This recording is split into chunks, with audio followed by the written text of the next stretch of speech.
Hola, es un placer tenerte aquí. Antes de comenzar, suscríbete al canal y dale like al vídeo. Cada noche, al llegar del trabajo, veía la luz encendida del garaje desde la esquina de la calle, como una constante que me tranquilizaba. Él siempre estaba allí, con las manos sucias de grasa, metido entre motores y herramientas, tan concentrado que a veces ni se daba cuenta de que había llegado. Era su mundo, su refugio, su espacio sagrado, y yo lo respetaba sin hacer preguntas. Mientras me duchaba o preparaba algo de cenar, lo escuchaba trastear con piezas metálicas, silbar canciones antiguas o simplemente dejarse llevar por el sonido del motor encendido. Nunca dudé de su pasión por los coches, ni por un segundo. Durante años pensé que tener un marido con una afición tan clara era una bendición, una forma de mantener viva su identidad sin invadir mi espacio.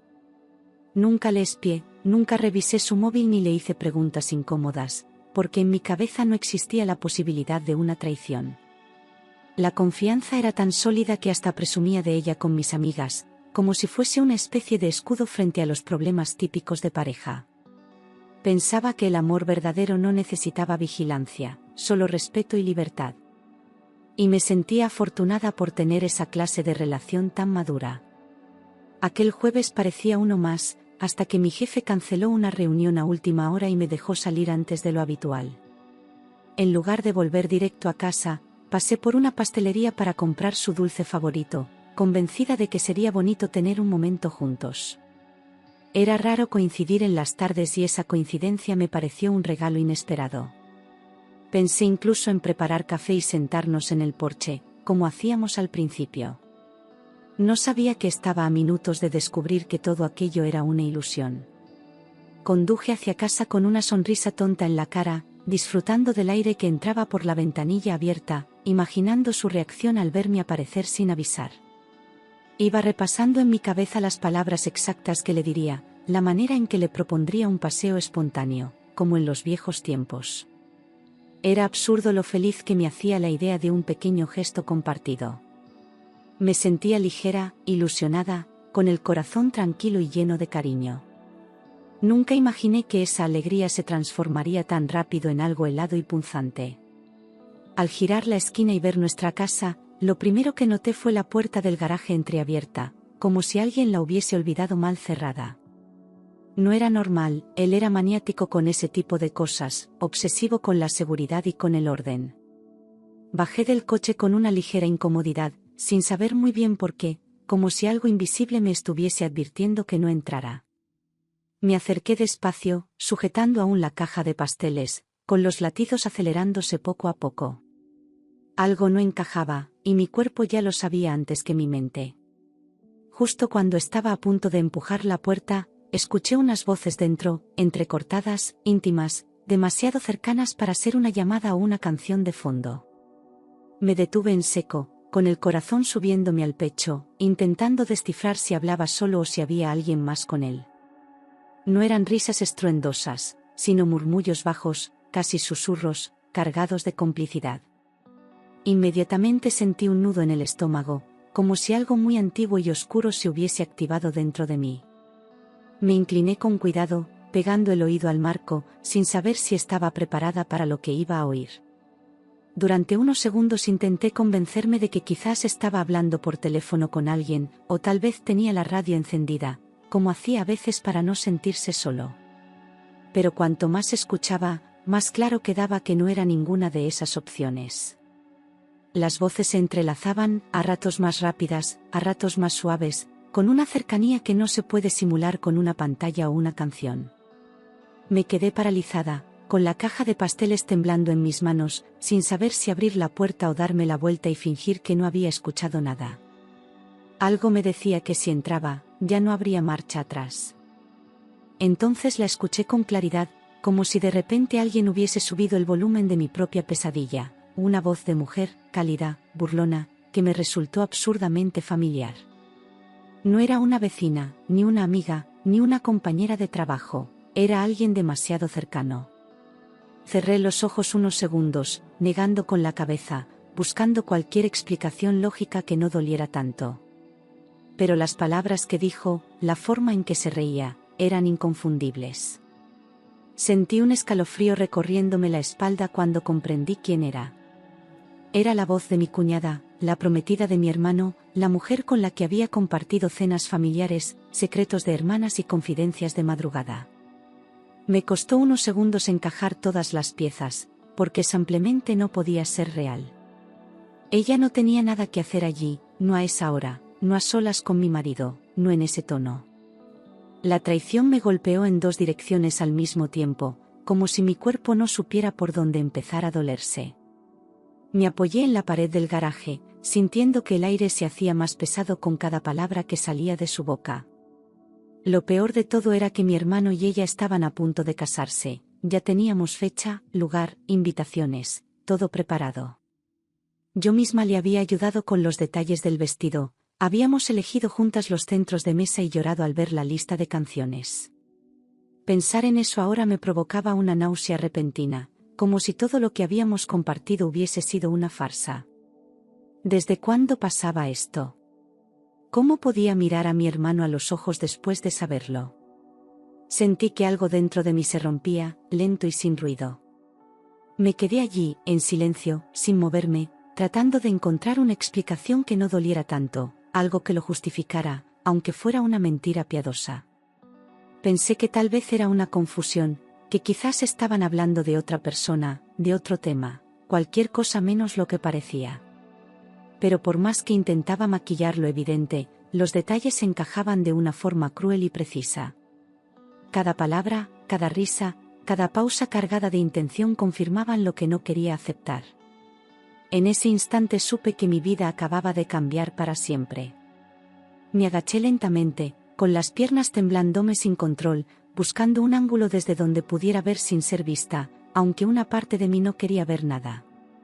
El corazón me latía tan fuerte que parecía retumbar en todo el garaje, como si alguien fuera a oírlo desde dentro. Me acerqué al borde de la puerta, con la respiración contenida, obligándome a escuchar cada palabra, como si eso pudiera darme las respuestas que necesitaba. Y, sin embargo, lo que oía solo abría más heridas.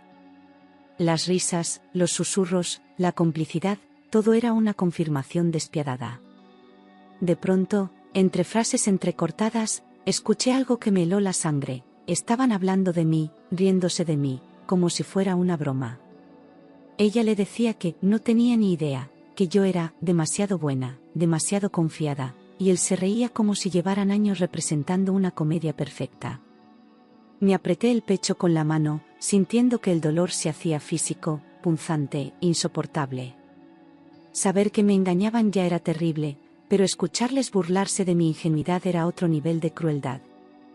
Era como si me desnudaran sin piedad, sin saber que yo estaba allí. Ella continuó hablando con una ligereza que me revolvía el estómago, diciendo que mi hermano tampoco sospechaba nada, que ambos éramos tan ciegos, tan fáciles de manipular. Le escuché decir que todo estaba bajo control, que después de la boda seguirían viéndose igual. En ese momento entendí que no era un error pasajero, ni un desliz, era una historia construida con frialdad y planificación. No solo traicionaban nuestras parejas, traicionaban nuestra confianza, nuestra sangre, nuestros lazos más íntimos. Y lo hacían con una tranquilidad que dolía más que cualquier grito. Cuando ella soltó una carcajada recordando lo bien que lo pasaron la semana pasada mientras yo estaba de viaje, sentí que algo dentro de mí se quebró definitivamente. Ya no era solo rabia ni tristeza, era humillación pura, como si me hubieran escupido en la cara sin saberlo. Visualicé las horas que pasé en ese viaje llamando a los dos, contándoles lo feliz que estaba, sin imaginar que compartían cama mientras yo hablaba. Esa risa suya fue el clavo final en el ataúd de mis certezas. Apreté los dientes para no llorar, pero ya no podía contenerlo. Las lágrimas me subieron sin aviso, quemándome los ojos, pero me negué a soltar ni una sola. Me quedé allí, paralizada, escuchando cómo se besaban, cómo se decían cosas que antes me pertenecían. Sentí una punzada literal en el pecho, como si el corazón hubiera decidido cerrarse para protegerse de lo que aún quedaba por oír. No sabía si entrar, gritar o huir. Solo sabía que nada, absolutamente nada, volvería a ser como antes. Entonces lo escuché, sin filtros ni dudas, Ese sonido húmedo, repetido, que no necesita explicación, se estaban besando. Un beso largo, íntimo, lleno de una confianza que no debería existir entre ellos. No había margen para imaginar excusas ni engañarme más. Me llevé una mano a la boca, sintiendo un mareo repentino, como si el suelo se moviese bajo mis pies. En ese instante lo supe, lo que estaba pasando no tenía vuelta atrás. Me levanté de golpe, ya sin miedo, sin pensar en las consecuencias, impulsada por una fuerza más fuerte que el dolor, la necesidad de enfrentarlos. Empujé la puerta del garaje con violencia, haciendo que chirriara con un ruido seco que los cortó de inmediato. Entré con paso firme, sin apartar la vista, temblando por dentro pero con el rostro completamente frío. La caja de pasteles cayó al suelo sin que me importara. Quería verles la cara, quería que me miraran a los ojos. El ambiente se congeló al instante, como si todo el aire hubiese sido aspirado por una fuerza invisible. Él dio un paso atrás, con la boca aún húmeda, mirando hacia mí como si estuviese viendo un fantasma. Ella se giró lentamente, pálida, con los ojos abiertos como platos, sin saber qué decir ni hacia dónde moverse. Nadie pronunció palabra durante varios segundos, pero el silencio era tan brutal que lo decía todo. Habían sido descubiertos, y lo sabían. Ella se apartó bruscamente de él, como si eso borrara lo que había pasado un segundo antes, como si el espacio entre sus cuerpos pudiera limpiar la traición. Mi marido intentó forzar una sonrisa nerviosa, absurda, fuera de lugar, como si aún creyera que podría explicar aquello de alguna forma lógica. Me miraban como se mira a una bomba a punto de estallar, midiendo cada gesto, esperando mi reacción. Pero yo solo los miraba, uno a uno, en silencio, grabándoles en la memoria para no olvidar nunca esa imagen. Estaban atrapados y lo sabían. Respiré hondo, solo una vez, y pregunté con una calma que ni yo entendía, ¿qué significa esto? Mi voz sonó seca, cortante, sin necesidad de gritar, porque el dolor ya hablaba por mí. Ninguno respondió de inmediato, se limitaron a intercambiar miradas torpes, como niños atrapados robando algo que no necesitaban. Repetí la pregunta, esta vez más fuerte, con la rabia empujando cada palabra. Quería que dijeran la verdad, aunque me destrozara. Él fue el primero en hablar, tartamudeando algo sobre un malentendido, diciendo que no era lo que parecía, como si las palabras pudieran deshacer los besos. Ella ni siquiera articuló una frase completa, solo movía las manos y negaba con la cabeza, como si negar borrara la evidencia. Me quedé mirándoles, sin pestañear, esperando que al menos tuvieran el valor de enfrentar lo que habían hecho. Pero solo vi cobardía, miedo, y una absurda esperanza de que me tragara su teatro. Todo era patético, infantil, insultante. Cuando vio que no pensaba moverme, que no iba a llorar ni a irme, sino que estaba allí para escuchar hasta el final, él bajó la mirada y murmuró que era verdad. Lo dijo sin adornos, como quien escupe algo que lleva tiempo pudriéndose dentro. Ella soltó un suspiro largo, resignado, como si por fin se quitara un peso de encima. Y ahí estaba, la confirmación directa, sin vueltas, me había sido infiel con la prometida de mi hermano. Ninguna lágrima cayó, porque el dolor era demasiado grande para expresarse. Por dentro, me estaba desmoronando. Sentía que cada parte de mi cuerpo se aflojaba, como si me estuviera deshaciendo desde los huesos. Todo lo que creía firme, real, seguro, acababa de desvanecerse en cuestión de minutos. Pero por fuera, seguía de pie, sin decir nada, sin moverme, sosteniéndome con una fuerza que ni sabía que tenía. Estaba rota, sí, pero aún no estaba vencida. No era solo que él me hubiera engañado, era ella, mi cuñada, mi amiga, la que se sentaba a mi lado en cada comida familiar, la que me abrazaba como una hermana. Habían construido una mentira entre los dos, a mis espaldas, como si yo no existiera, como si no importara. Y eso era lo que más dolía, la frialdad, la calma con la que habían mantenido la farsa. No me habían traicionado solo como pareja, me habían destruido como persona, como hermana, como mujer. No quedaba nada que defender. Pensé en mi hermano, en su sonrisa al hablar de ella, en cómo me pedía consejo para la boda, en la emoción con la que me mostraba los planes. Recordé su voz diciéndome que por fin había encontrado a alguien que lo entendía, alguien que lo hacía feliz. Se me encogió el alma al imaginar su cara cuando supiera la verdad, cuando descubriera que todo era mentira. Él no merecía esto, ninguno de los dos lo merecíamos. Y entonces lo supe, tenía que decírselo, aunque se rompiera en 1000 pedazos. Lo más difícil de todo era admitir que me habían mentido durante tanto tiempo y que yo no había visto nada. Me sentía ridícula, ingenua, expuesta, como si el mundo entero hubiese estado riéndose de mí sin que yo lo supiera. Había confiado ciegamente en las dos personas que más cerca tenía, y eso me dolía más que cualquier engaño. La humillación no era solo por lo que habían hecho, sino por todo lo que representaban en mi vida. Me lo arrebataron sin remordimientos. Pero en medio de todo ese dolor, surgió una voz dentro de mí que no me permitió derrumbarme del todo. Me enderecé, les miré uno por uno y les dije, con la calma de quien ya no espera nada: esto se acabó. No grité, no lloré, no supliqué. Solo lo dije, como quien cierra una puerta con llave y no piensa volver a abrirla nunca más. Y en ese instante, algo en mí empezó a sanar. Esa misma noche, sin darles tiempo a reaccionar, empecé a recoger mis cosas.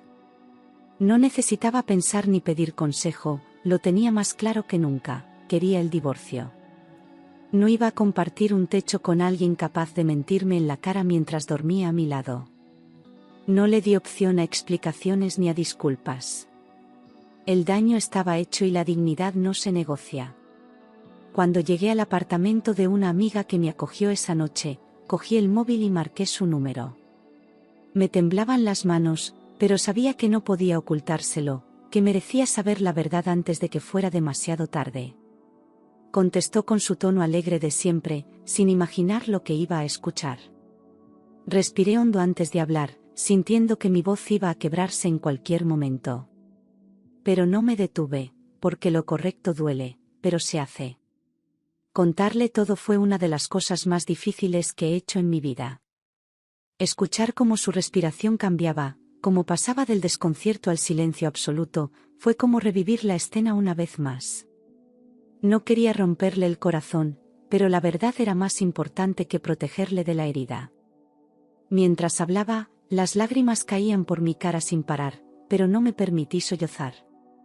Él merecía escuchar la verdad entera, sin filtros, sin adornos, sin compasión. Del otro lado del teléfono, mi hermano no decía nada. Podía oír su respiración agitada, sus silencios largos, ese esfuerzo por no venirse abajo. Cuando al fin habló, su voz sonaba hueca, como si se le hubiese caído el alma. Dijo que no lo creía, que no podía ser ella, que algo debía estar mal. Pero al repetirle lo que vi y oí con mis propios ojos, lo supe: se le acababa de romper el mundo. A pesar del dolor, no se quedó paralizado. Me dijo que colgara, que necesitaba verla, que tenía que confirmarlo todo en su cara. Y lo hizo. Se presentó en su casa esa misma noche y, sin levantar la voz, le pidió que se fuera. No necesitó pruebas ni más detalles, le bastó con saber que yo no mentía. En medio del caos, su dignidad se mantuvo intacta.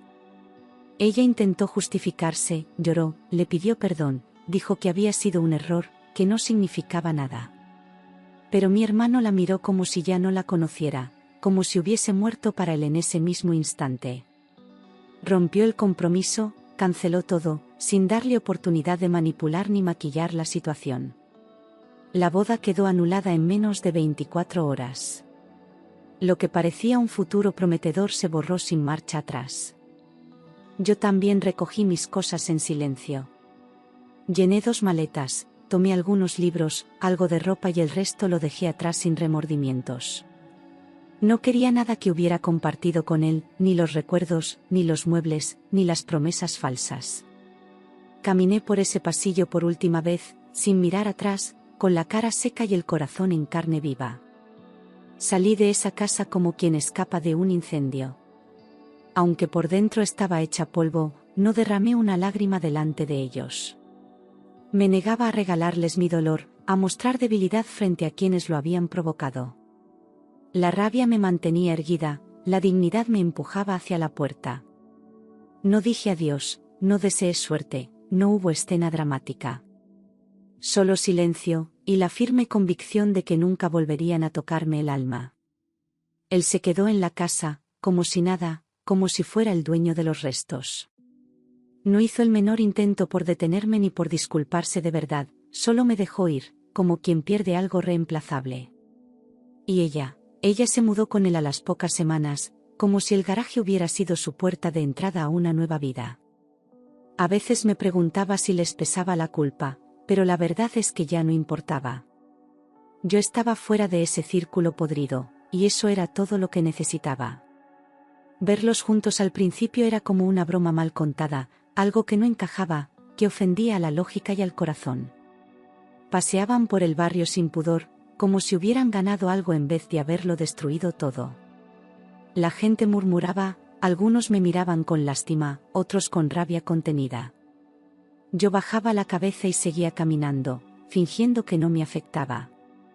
Pero por dentro, cada vez que los veía, se me abría la herida. La primera vez que los vi tomados de la mano en el supermercado, con esa sonrisa falsa que intenta imitar la felicidad, sentí como si alguien me atravesara el pecho con algo frío y lento. No por celos, no por amor, sino por la profunda injusticia de todo. Ellos seguían su vida como si nada, mientras yo reconstruía la mía entre ruinas. No podía evitar preguntarme, ¿de verdad se sienten bien con esto? Pero aprendí a no esperar respuestas que no sanan. Un día me desperté y, sin pensarlo, me miré al espejo con otra mirada. Había dejado de contar los días desde que todo se rompió, y empecé a contar los pasos que daba sola. No me reconocía del todo, pero por primera vez eso no me asustaba. Empezaba a encontrar una versión mía que no dependía de nadie, ni de su amor, ni de su mentira. Y esa fue la primera victoria silenciosa. Fui al abogado sin dudar, con los papeles en la mano y el corazón sereno. No quería discutir por nada, solo firmar, cerrar, desaparecer de su mundo legal tanto como ya lo había hecho del emocional. Él no puso resistencia, quizás porque ya sabía que yo no volvería a mirarle igual. Cuando terminé de firmar, sentí que respiraba diferente, como si me hubieran quitado un peso que ya no recordaba cargar. Ese papel no borraba el pasado, pero sellaba mi libertad. Mi hermano no se despegó de mí en ningún momento. Nos habíamos roto al mismo tiempo, por culpa de las mismas personas, y eso creó entre nosotros un vínculo nuevo, más profundo, más honesto. Nos acompañábamos en silencio, sin necesidad de explicar el dolor. A veces bastaba con compartir un café, una mirada, un ¿cómo vas hoy?, para no sentirnos solos. Su presencia fue mi red cuando más lo necesitaba. Pude haberme ido a vivir con amigas o familiares, pero decidí alquilar un pequeño piso solo para mí. Necesitaba silencio, aire, espacio propio donde no cargara con la historia de nadie más. Al principio me sentía extraña, como si me faltara algo, y me faltaba la costumbre del nosotros. Pero con el tiempo entendí que esa soledad no era vacío, era sanación. Y por fin comencé a habitarme sin miedo. Volví a enfocarme en mi trabajo como si fuera un salvavidas. Llegaba antes que nadie, me quedaba hasta tarde, llenaba mi agenda de tareas que me mantuvieran ocupada. Mis compañeros lo notaban, pero nadie preguntaba, y yo lo agradecía. En ese caos controlado encontraba un orden que no tenía en mi vida personal. Cada proyecto que cerraba era una forma de demostrarme que aún podía construir algo. Poco a poco, ese esfuerzo silencioso empezó a dar frutos. Me ofrecieron un ascenso, luego otro, y cada nuevo cargo era una señal de que estaba volviendo a levantarme. Ya no era la mujer engañada, ni la que se fue de casa, ahora era alguien que tomaba decisiones, que lideraba, que crecía. Volví a creer en mí, no por lo que decían los demás, sino por lo que yo misma era capaz de hacer. Y esa confianza no la rompía nadie. Un día, después de una reunión intensa, salí de la oficina y me senté en una terraza a tomar un café sola. Y pensé, ¿y si ahora empiezo algo mío? No desde la rabia, ni desde el dolor, sino desde la ilusión de crear algo completamente libre. Esa noche abrí el portátil y empecé a escribir el plan de negocio que llevaba años posponiendo. Por primera vez, mi futuro dependía solo de mí. Cuando por fin abrí las puertas de mi negocio, sentí que algo dentro de mí se alineaba. No era solo una oficina ni una idea convertida en realidad, era la prueba viva de que podía empezar de cero y crear algo completamente mío. Ya no necesitaba validación ni compañía para sentirme completa. Cada decisión era un paso más lejos del pasado. Por fin sentía que tenía el control de mi vida. Un año después, como si el tiempo tuviera su propia manera de ajustar cuentas, supe que mi exmarido y ella habían terminado. No fue por una gran pelea ni por remordimiento, simplemente se apagaron, como una mentira demasiado usada. Alguien me dijo que discutían por dinero, por rutina, por culpa. Me sorprendía el no sentir alegría ni venganza.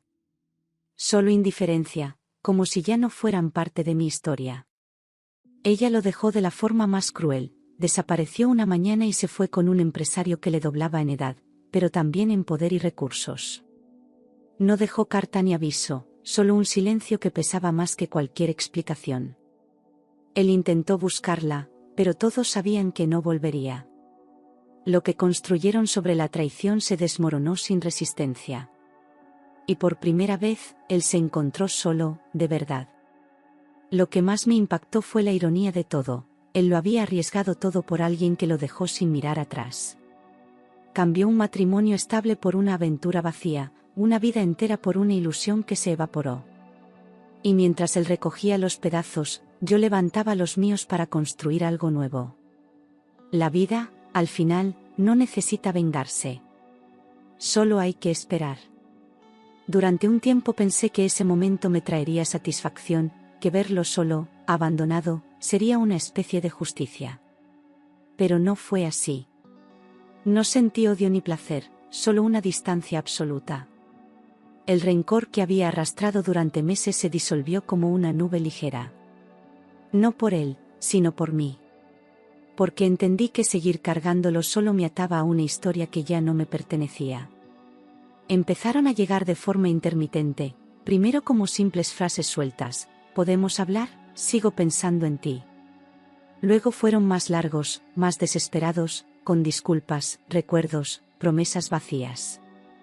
Los borraba sin responder, sin abrirlos siquiera.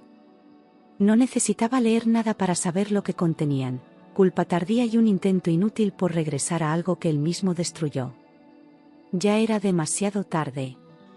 A veces llamaba a las 2 de la madrugada, otras aparecía en la puerta de mi negocio con los ojos rojos y una voz rota.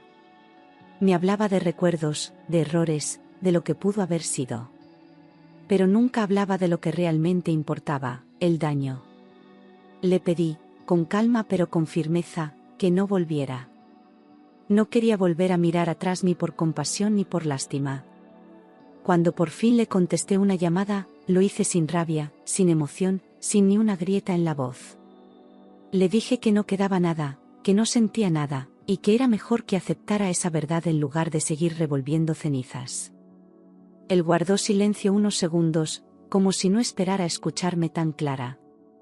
Y colgué, no con tristeza, sino con alivio.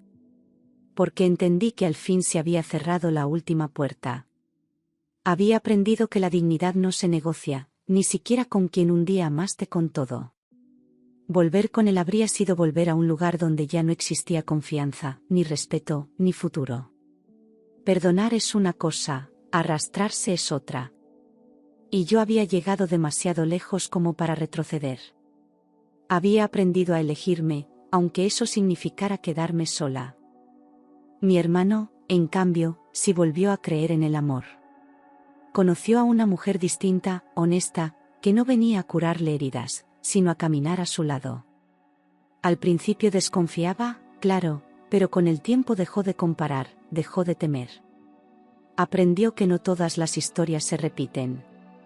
Verle reconstruirse me dio esperanza, aunque yo aún no la buscara para mí.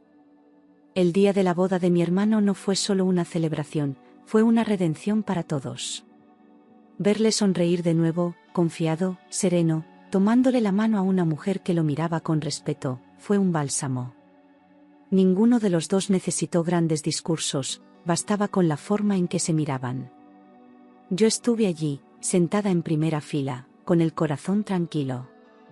Y por primera vez en mucho tiempo, me alegré sin reservas.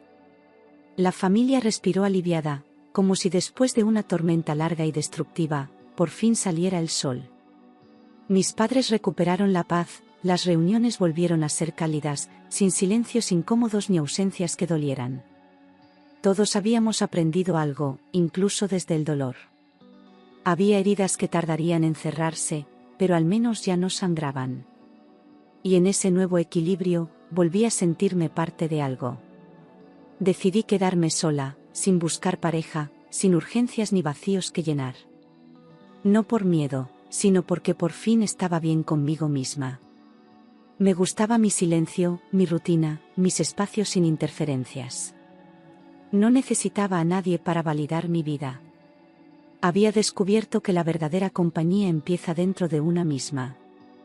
Mi negocio prosperó, creció más de lo que imaginaba, y con él creció mi confianza.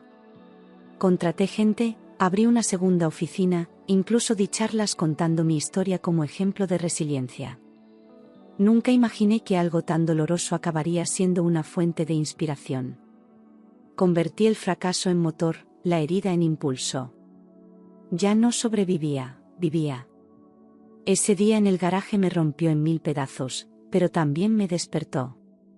Me obligó a mirarme con crudeza, a tomar decisiones que no quería tomar, a soltar lo que no me servía.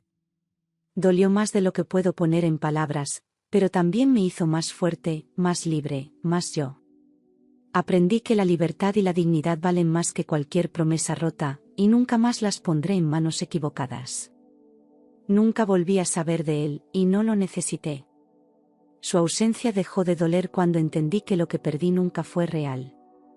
Viví años con alguien que fingía quererme, y aún así, sobreviví. Hoy, lo único que me importa es no fallarme a mí misma. Lo demás, ya no tiene poder sobre mí. Ahora, cuando miro atrás, no me duele como antes. Me duele haber callado, haber confiado tanto, haberme olvidado por momentos. Pero también me enorgullece haber salido de ahí con la cabeza en alto, sin perderme en la rabia ni quedarme atrapada. Lo que viví no me define. Lo que hice con lo vivido, sí. Aprendí que no se trata de borrar el pasado, sino de transformarlo. Cada cicatriz me recuerda que sobreviví, que seguí caminando incluso cuando no tenía fuerzas. Ya no busco finales felices de cuento. Busco verdades, paz y amor del bueno, del que empieza por una misma. Y eso, por fin, lo encontré. Soy otra, no por lo que perdí, sino por lo que fui capaz de reconstruir. Me miro al espejo y me reconozco en la mujer que se levantó del suelo con las manos vacías y el corazón ardiendo. No volví a ser la de antes, y menos mal. Ahora soy más fuerte, más libre, y sobre todo, más consciente de lo que valgo. Y eso nadie podrá quitármelo nunca más. No guardo rencor, pero tampoco olvido. No porque quiera vivir en el pasado, sino porque mi memoria me recuerda todo lo que fui capaz de soportar, y todo lo que fui capaz de dejar atrás. Hay una dignidad en el silencio, en no buscar venganza, en no rebajarse al nivel de quien te rompió. Mi historia no es de odio, sino de renacimiento. Y por eso, no hay espacio para resentimientos. He aprendido a celebrar lo pequeño, un café tranquilo, una tarde sin interrupciones, una conversación honesta conmigo misma. Ya no busco amor para llenar huecos, sino para compartir desde la abundancia. Y si no llega, no pasa nada. Yo ya no estoy incompleta. Porque después de tanto dolor, aprendí a ser hogar para mí misma. Cada cierto tiempo, alguien me pregunta si volvería a amar, y la respuesta es sí, pero sin entregarme por completo. Ahora amo con los ojos abiertos, sin perderme, sin apagarme. Si un día llega alguien, será para caminar a mi lado, no para cargarme. Porque ya no soy esa mujer que necesitaba ser elegida. Ahora soy yo quien elige. La mujer que salió del garaje ese día ya no existe. Fue enterrada junto a todas las promesas rotas, junto a la ingenuidad que me hizo cerrar los ojos durante demasiado tiempo. En su lugar, nació alguien que sabe decir no, que ya no se calla, que no se conforma. Alguien que se reconstruyó con sus propias manos, sin deberle nada a nadie. Y esa mujer, soy yo. A veces me detengo frente a aquel garaje, ya cerrado, oxidado, como si fuera la escena de un crimen antiguo. No siento nostalgia ni rabia. Solo una especie de respeto por lo que allí murió y por lo que allí nació. Porque en ese espacio donde me rompí, también comenzó mi libertad. Y eso vale más que cualquier recuerdo. No necesito que nadie sepa mi historia completa para entender quién soy hoy. No la cuento por lástima ni por revancha, sino porque me pertenece. Porque cada lágrima, cada renuncia, cada decisión, me han traído hasta aquí. Y si hoy puedo hablar sin temblar, es porque me reconstruí en cada palabra. Esta es mi verdad. Esta, soy yo. Y si algún día me vuelvo a caer, si vuelvo a sentir que todo se derrumba, ya no tendré miedo. Porque sé que puedo levantarme. Lo hice una vez. Lo haré las veces que haga falta. No necesito garantías, ni promesas, ni testigos. Solo necesito mi fuerza, mi paz, y las ganas de seguir adelante.